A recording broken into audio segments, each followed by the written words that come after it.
Our actual guest appears to have arrived. If he's ready, he can give me a thumbs up. All right, let's do it. Ladies and gentlemen, very, very, very excited to welcome the TNA World Champion, Moose. Good morning, Moose. Good morning. How you guys doing? Doing good. How are you? I'm doing great. I hate having my phone sideways because then the camera is to the left and I want to look straight, but now I have to kind of like look to the left. It's so weird. You gotta walk around with a big, SLR camera and just do it like that. We appreciate you joining us. Most thank you for taking the time. Having me. Thank you for taking the time this morning. Let's get into it. You have been very open and honest about you re-signed with TNA because of your relationship with Scott D'Amore, and then about a few weeks ago, it was announced that Scott D'Amore had been removed as TNA president. What were your thoughts when this news kind of hit? Initially, when I heard about it, I was shocked. Obviously, I was upset, angry, sad, a bunch of emotions. At the same time, if anybody in the company could relate to stuff like that, I'll probably be best suited because of my time in the NFL. I came from a world where like head coaches get fired all the time, right? And even in fact, my rookie year, I got drafted by one guy, and he promised me a whole bunch of things, and then he gets fired. I'm going into my second year, and I had the same emotions. I was angry, I was pissed, I was upset. At the same time, you just have to put faith in a general manager that they know what they're doing. You have to trust that he has the best. He's making the best decision for the company. Obviously, nobody wants to see TNA perish, right? And especially Anthem, because they've invested so much money in it. So as much as we don't understand the decision, you have to trust it and come to work and put 110%. Everybody knows my relationship with Scott, but the thing is, my relationship with Scott is always going to stay the same. He's always going to be my mentor. He's always going to be my coach. He's always going to be a big brother to me. He's going to be the first guys I call when I need a relationship. Just unfortunately, at the moment, we're not working with each other. So, but knowing Scott very well, I know he still wishes the best for TNA, and hopefully, he's put together a roster that's gonna carry on his work and carry on his legacy. And now we have a new head coach in Anthony, and we have a GM in Lynn, and now we just have to put our trust and our faith in them to carry the torch. This is the first time that you guys have all been together since Hard to Kill as a TNA unit. What's the vibe like? Well, how's everyone feeling kind of coming back to it in New Orleans this weekend?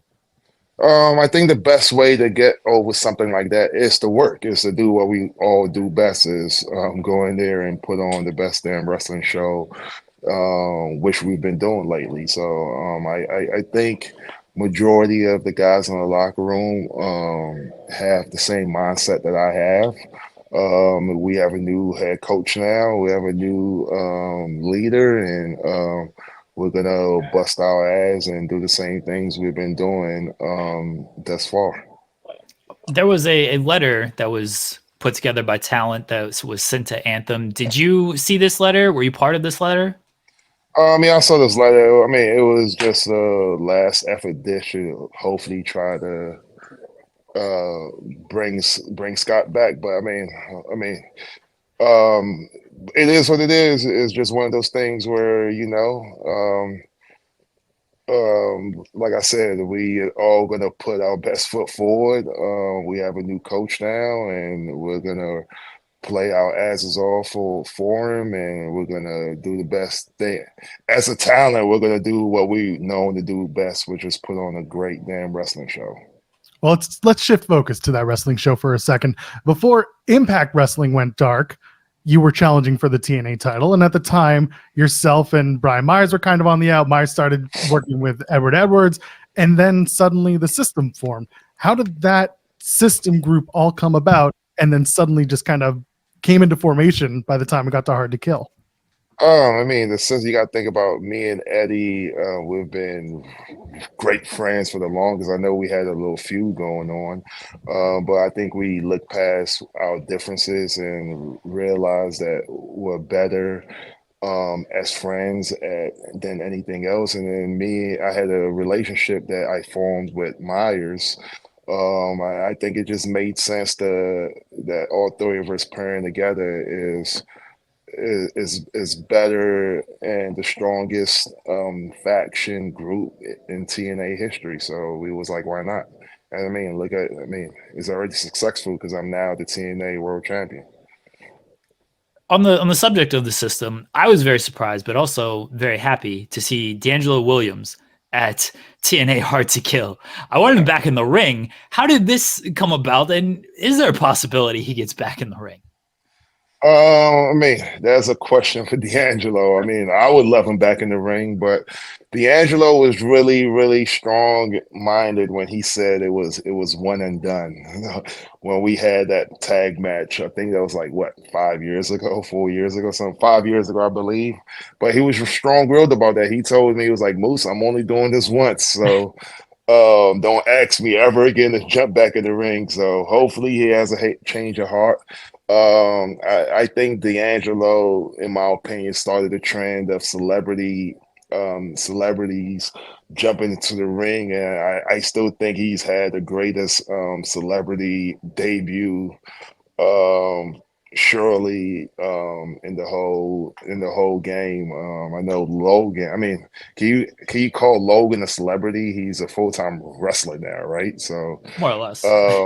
yeah, so I still say DeAngelo is the greatest celebrity, has the greatest celebrity debut match in pro wrestling.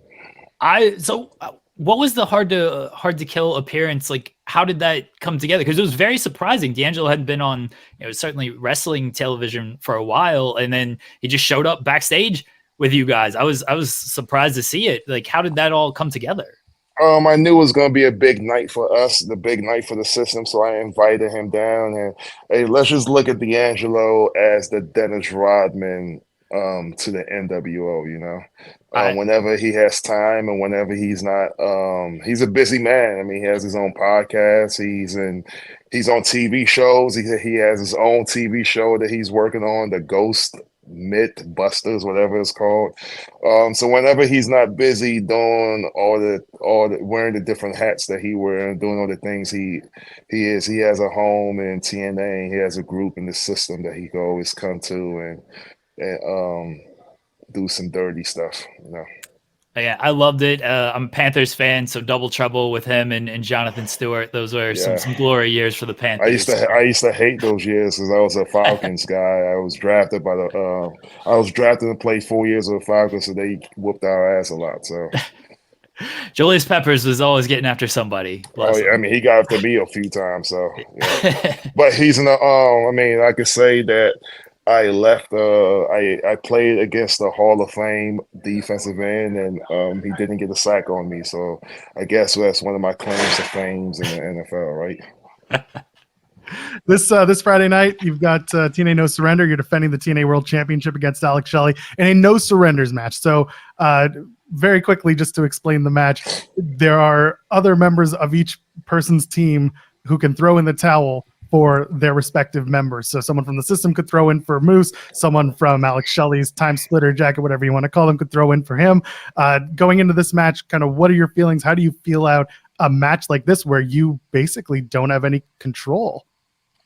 I mean, we know how the system works, and I already talked to those guys, and I talked to Lish and Eddie and Myers, and they know under no circumstance do they throw that towel in. And I can't say the same for Alex Shelley because I'm fixing to do a lot of terrible things to him, and I guarantee you I'm going to walk out the victor. But I mean, it's one of those things. People, when you hear Moose, you don't think about all these gimmick matches, but I've been in more gimmick match than anybody in the history of TNA.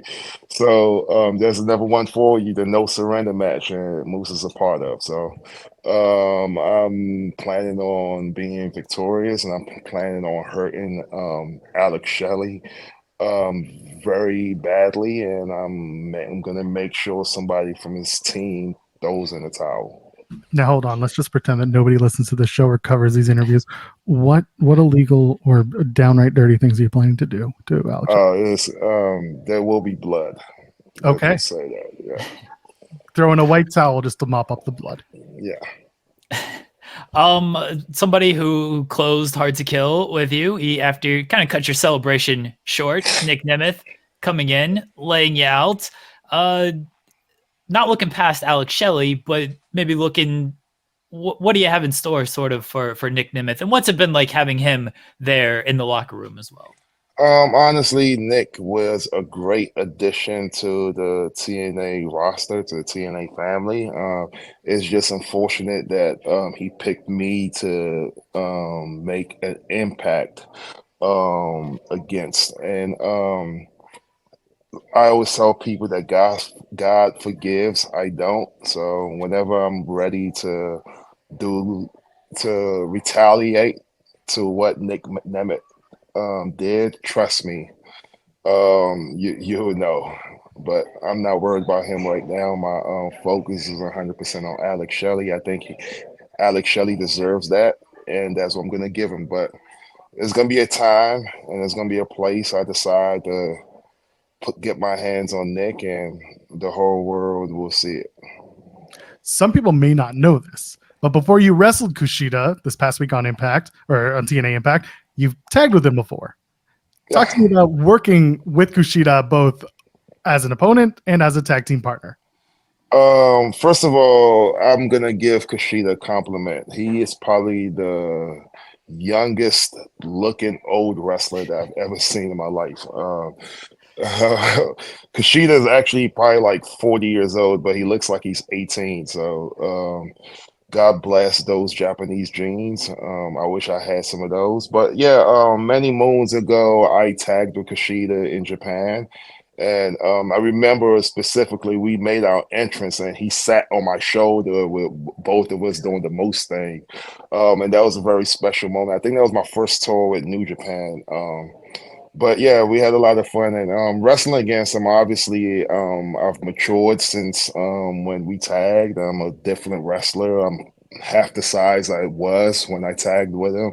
I'm completely different. I have a brand new attitude. I have a different attitude than I was then. So I have nothing but great things for Kushida, but with all those great things I have to say about him, he stood no chance against me. We do have a question from our audience sending in a super chat, kind of circling back to Scott D'Amore. Again, you were honest about your relationship with Scott was part of re-signing, staying with Impact, and this person is just asking how much would there be in reconsideration if you knew kind of things would pan out this way with Scott? I don't like answering those kind of questions. I mean, I live in the now, and the now is what it is. And I have a 5-year contract with TNA, and I'm expected to perform to live out all 5 years of that deal, and continue my goal to build TNA to big and better things. So, with that in mind, the white TNA belt that you carried around for a little while. Yeah. Where is that belt now? I have it. And the only reason why I haven't brought it out is because this belt we currently have is new. I think it would be stupid for me to get a brand new belt and then switch it out when it's the first time anybody has ever seen this belt, right? But I mean, let me be a champion for 6-8 more months, maybe a year, and I might pull out the white TNA belt and do a little swap. Well, before we let you go, we have a little game we like to play on the channel. It's called Partner Promo Punch in the Face. I give you 3 different wrestlers that you are well acquainted with, and you're going to tell me which one you would like to partner with in a match, which one you'd like to punch in the face, in a one-on-one match, and which one you would like to go on a promo spree with one-on-one in the ring on the microphone. You ready for this? Yeah. Josh Alexander, Rich Swann, and PCO. Moose, partner promo, punch in the face. Can I just punch all three of them in the face? I mean, you can. I think I would just punch all three of them in the face. You don't want to partner with I everyone? respect that. I respect that. Yeah, I think I would just punch all three of them in the face. The only person I would like to partner with is the girls and guys in the system. And I'm not really a talker. I'm more of a fighter. So I just want to punch all three of them in the face. Well, this Friday, you're going to be trying to punch, or at least punching Alex Shelley in the face at TNA No Surrender. You can watch that on TNA Plus, YouTube Ultimate Insiders, Triller, and more. And of course, if you want to check out the TNA Stars, they're going to be at Bayou Blast the next night. They're in New Orleans this weekend. Moose, thank you so much for your time this morning. Oh, thanks for having me. Thank you, Moose. I appreciate it. Take care.